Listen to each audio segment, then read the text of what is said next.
சாப்பிட்ட உடனே மோஷன் போயிட்டுருக்கீங்களா? அல்லது போகிற ஒரு எண்ணம் வந்துச்சுன்னா, இது என்ன காரணமாக இருக்கும்? இந்த பதிவை முழுசாக பார்த்து தெரிஞ்சுக்கலாம்.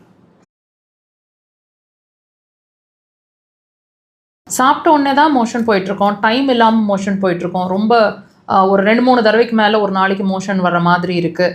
மோஷன் போன ஃபீலிங் போகணுன்ற ஒரு ஃபீலிங் இருந்துக்கிட்டே இருக்குது அப்படின்னா, இது ஏதாவது உள்ளுறுப்புகள் சார்ந்த பிரச்சனையாக இருக்கக்கூடுமா? இதை ட்ரீட்மெண்ட்டுக்கு உள்ளாக்கணுமா? இதுக்கு நிரந்தர தீர்வு இருக்கா? இது நாள் வரைக்கும் நான் ட்ரீட்மெண்ட்டில் இருந்தேன், எந்த பெரிய முன்னேற்றமும் தெரியல, மெடிசன்ஸில் இருக்கிற வரைக்கும் நல்லா இருக்குது, அதுக்கப்புறம் மறுபடியும் அந்த மெடிசன்ஸ்லேருந்து வெளியே வந்தால் மறுபடியும் மோஷன் சிரமம் ஆகிடுது, அல்லது டெய்லி நான் இந்த மோஷன் ப்ராப்ளம்காக ஒரு பர்டிகுலராக ஏதாவது மெடிசன்ஸ் எடுத்துகிட்டு தான் இருக்கேன், அல்லது ஃபைபர் ரிச் உணவுகளில் இருக்கேன் அப்படின்னு ஃபீல் பண்ணுறீங்க அப்படின்னா, இது எல்லாம் ஒரே ஒரு விஷயத்தை தாங்க உங்களுக்கு பாயிண்ட் அவுட் பண்ணுது. உங்களோட மலக்குடல் அல்லது பெருங்குடல் அப்படிங்கிற ஒரு விஷயம் தன்னோட இயல்பு நிலையில் இல்லை அப்படிங்கிறது மட்டும்தான் அது ஃபோக்கஸ் பண்ணுது. அப்படின்னா என்ன டாக்டர் அப்படின்னு நீங்கள் கேட்கலாம்.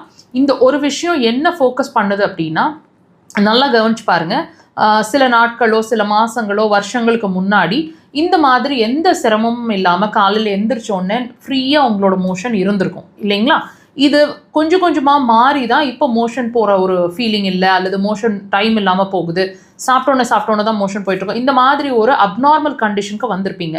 அப்போது இந்த அப்நார்மல் கண்டிஷனுக்கு வர்றோம், அல்லது 2-3 தடவைக்கு மேலே மோஷன் போயிட்டுருக்கோம் அப்படின்னா, அப்போது உங்களுக்கு உங்கள் மலக்குடல் என்ன சொல்லுது? நான் வீக்காக இருக்கேன், என்னால் முழுசாக அந்த கழிவுகளை ஒரே டைமில் வெளியேற்ற முடியல, அதுக்கான தெம்பு என்கிட்ட இல்லை அப்படிங்கிறத தான் இன்டைரக்டாக சாப்பிட்டோன்னே நீங்கள் அடிக்கடி மோஷன் போகிற மாதிரி, சாப்பிட்டோன்னே மோஷன் போகிற மாதிரி ஒரு நிலை, அல்லது மோஷன் போகணுன்ற ஒரு ஃபீலே இல்லை, அல்லது நிறைய கேஸ் ரிலீஸ் ஆகிட்டுருக்கு, அல்லது காலை எந்திரிச்சு என்னோட எல்லா வேலையும் முடிச்சுட்டு மதியம் லஞ்ச் முடிச்சுட்டு ஈவினிங் தான் மோஷன் போகிறேன், அந்த அன்டைம்லி மோஷன், ஒரு ஒழுங்கு இல்லாத ஒரு நிலை, இது எந்த சூழ்நிலையில் இருந்தாலும் கண்டிப்பாக இதை நீங்கள் ஃபோக்கஸ்க்கு கொண்டு வரணும். அல்லது இது நீங்கள் நெக்லெக்ட் பண்ணீங்கன்னு சொன்னால் கண்டிப்பாக இதுதாங்க உங்களோட எல்லா பிரச்சனைகளுக்குமான ஒரு பேஸாக இருக்கக்கூடும்.